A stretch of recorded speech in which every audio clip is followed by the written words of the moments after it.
Hello बच्चों, welcome again. Mathematics हम पढ़ रहे थे after long break. Welcome again. गणना का आधारभूत सिद्धांत आप पढ़ेंगे। क्रमचय संचय वाला चैप्टर में स्टार्ट कर रहा हूं आपका। क्रमचय एवं संचय,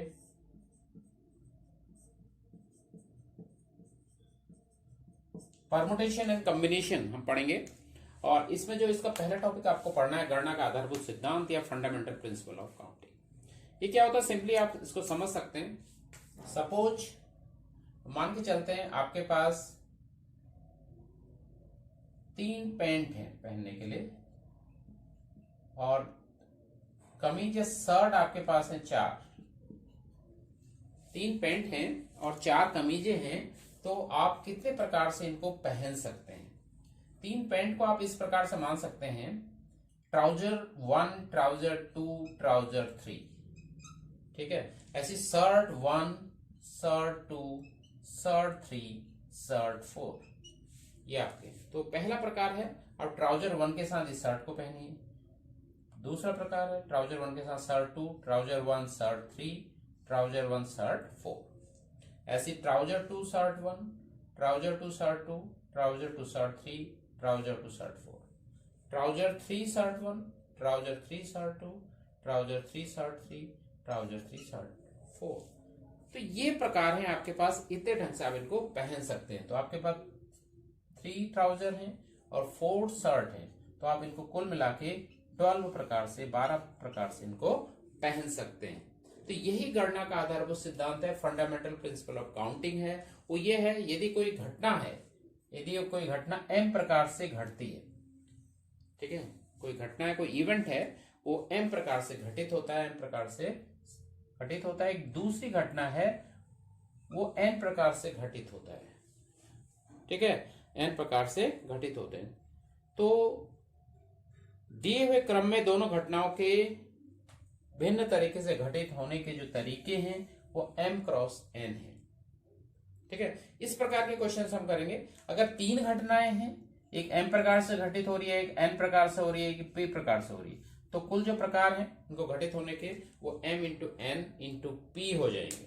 जैसे यहां पर आप एक टाई भी ले लें। सपोज आपके पास कुछ टाई हैं, 5 टाई हैं, तो आप कुल जो तरीके हो जाएंगे इनको पहनने के कॉम्बिनेशन बनेंगे, वो 3 इंटू 4 इंटू 5 हो जाएंगे। क्योंकि पहले आप ट्राउजर 1, शर्ट 1, टाई 1, ऐसी फिर टाई 2, इसी के साथ टाई 3, तो कुल मिला के ये तरीके हो जाएंगे इनको पहनने के। तो हो जाएगा 3 4 12, 5 60, 60 प्रकार से आप इनको पहन सकते हैं। तो इस प्रकार के क्वेश्चन एक्सरसाइज हम करेंगे, इसको देखते हैं।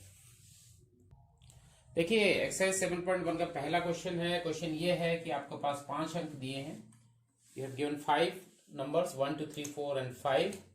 आपको एक 3 डिजिट नंबर बनाना है, एक 3 अंक की संख्या बनानी है। 3 अंक की संख्या, 3 डिजिट नंबर जब आप बनाते हैं तो इस प्रकार से 3 डिजिट नंबर होता है। ये इसका यूनिट प्लेस होता है, ठीक है, जिसको आप इकाई बोलते हैं। ये इसका टेंस प्लेस होता है, दहाई का अंक यहाँ पर लिखना होता है, यहाँ पर एक सैकड़े का अंक लिखना होता है, मतलब 100 प्लेस होता है।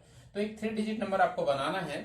तो ये 3 डिजिट नंबर बनाना है। कितने प्रकार से इस 3 डिजिट नंबर को आप इन डिजिट्स से बना सकते हैं, यदि अंकों की पुनरावृत्ति की अनुमति हो। इफ आपके पास है, आप you can repeat the digits. आप ये जो डिजिट्स हैं 5 डिजिट्स, इनको अगर आपने जो यहाँ पर लिया है उसको यहाँ पर भी लिख सकते हैं, आप उनको रिपीट कर सकते हैं। ठीक है, तो इस प्रकार के जो कितने प्रकार से अंक बनेंगे, तो इस प्रकार से प्राप्त संख्याएं या सच नंबर्स कितने होंगे। देखिए, सबसे पहले अगर हम यहां पर की बात करें तो ये इसका 100 प्लेस है। इसके लिए आपके पास 5 डिजिट हैं, तो आपके पास 5 चॉइसेस है। ठीक है, फंडामेंटल प्रिंसिपल ऑफ काउंटिंग हम लगाएंगे। और देखिए, इसके बाद आपका आ गया 10 डिजिट। 10 डिजिट के लिए आपके पास देखिए, जो डिजिट यहां पर ले लिया है वो आप रिपीट कर सकते हैं, पुनरावृत्ति की अनुमति है। आप उसी डिजिट को यहां पर भी ले सकते हैं। तो यहां पर के लिए भी आपके पास 5 चॉइसेस हैं। ठीक है, और यूनिट प्लेस के लिए, इकाई के लिए भी आपके पास 5 चॉइसेस हैं, क्योंकि आप रिपीट कर सकते हैं, पुनरावृत्ति की अनुमति है। तो इस प्रकार की जो संख्या मिल जाएंगी वो 5 इंटू 5 इंटू 5 से मिल जाएगी, दैट इज 125। अब देखिए, सेकंड पार्ट इसका है। सेकंड पार्ट में ये दिया हुआ है, you can not repeat the digit. आप अंकों की पुनरावृत्ति नहीं कर सकते हैं, अंकों की पुनरावृत्ति नहीं कर सकते हैं। तो ऐसे कितने नंबर्स आपको मिलेंगे? तो देखिए फिर से हम यहीं पर आते हैं। देखिए 100 प्लेस के लिए हमारे पास 5 चॉइसेस हैं। अब यहां पर क्या है सेकंड पार्ट में, you can not repeat the digit, आप अंकों की पुनरावृत्ति नहीं कर सकते हैं। जो डिजिट हमने यहां पर ले ली वो आप 10th प्लेस पर नहीं लिख सकते, ठीक है।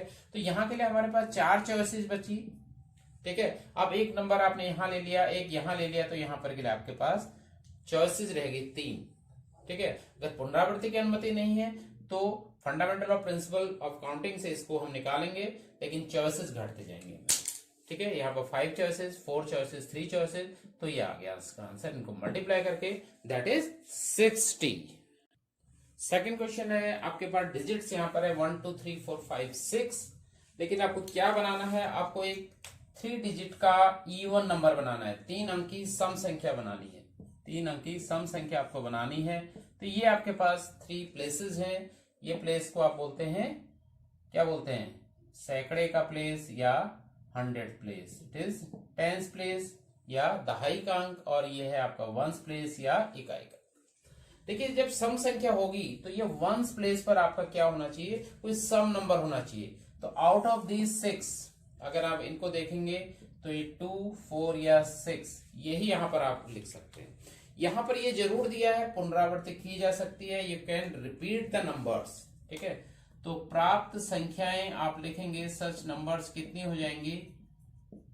देखिए सैकड़े पर या 100 प्लेस पर आप कोई भी डिजिट लिख दें इनमें से, आउट ऑफ दीज 6, तो आपके पास 6 चॉइसेस हैं। तो 100 प्लेस के लिए आपके पास चॉइसेस हैं 6। 10th प्लेस पर आपके पास, क्योंकि रिपीट किया जा सकता है, पुनरावृत्ति की जा सकती है, तो यहां पर के लिए भी 6 चॉइसेस हैं। लेकिन 1st प्लेस पर आपके पास चॉइसेस रहेगी 3, क्योंकि आपको एक सम संख्या बनानी है। तो सम संख्या तभी बनेगी जब 1st प्लेस पर इन 6 डिजिट में से या तो 2 हो या 4 हो या 6 हो। तो यहां के लिए आपके पास चॉइसेस रहेगी 3। तो 6 इंटू 6 इंटू 3 ये आंसर होगा। 36 इंटू 3 दैट इज 108। तो 108 इज द आंसर।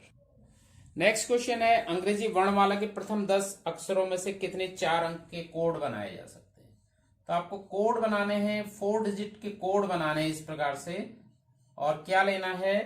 अंग्रेजी जो वर्णमाला है आपकी इंग्लिश अल्फाबेट्स हैं उनके फर्स्ट 10 डिजिट्स। तो बात करते हैं, ये 4 आपको यहां पर पुनरावृत्ति नहीं की जा सकती, you can not repeat the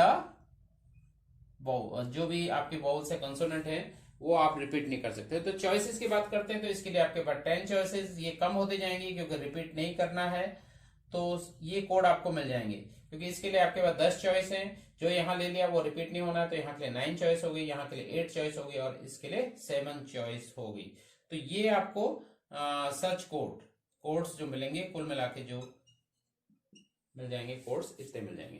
तो इसको हम मल्टीप्लाई कर लेंगे और आंसर आ जाएगा 10 इंटू 9 इज 90 और 8 इंटू 7 56, ठीक है। तो 0 का 0, 9 6 जा 54, कैरी 5, 9 5 जा 45 एंड 5, तो आंसर आपका आ जाएगा 5040 इज द आंसर। तो ऐसे कितने कोड बनेंगे? 5040 कोड आप बना सकते हैं। क्वेश्चन नंबर 4, आपको डिजिट्स यूज करनी है 0 to 9। 0 to 9 अगर आप देखेंगे तो 10 आपके पास 0 को भी इंक्लूड करना है, तो आपके पास 10 डिजिट्स हैं, 10 नंबर्स हैं। इनको आपको 0 से 9 तक के 10 डिजिट्स को यूज करना है। आपको क्या बनाना है? एक 5 डिजिट का टेलीफोन नंबर बनाना है, लेकिन स्टार्टिंग फ्रॉम 67। तो 67 से टेलीफोन नंबर स्टार्ट होगा और 5 डिजिट का होगा। तो इस प्रकार से आपका टेलीफोन नंबर बनेगा, क्योंकि ये 67 से ही स्टार्ट करना है, ठीक है। तो आपको सिर्फ 3 जो स्थान है, 3 स्थान इसके फिल करने हैं, ठीक है। और अंक एक से अधिक बार नहीं आता है, तो you can not repeat the digit. जो डिजिट आ चुकी है उसको आप रिपीट नहीं कर सकते।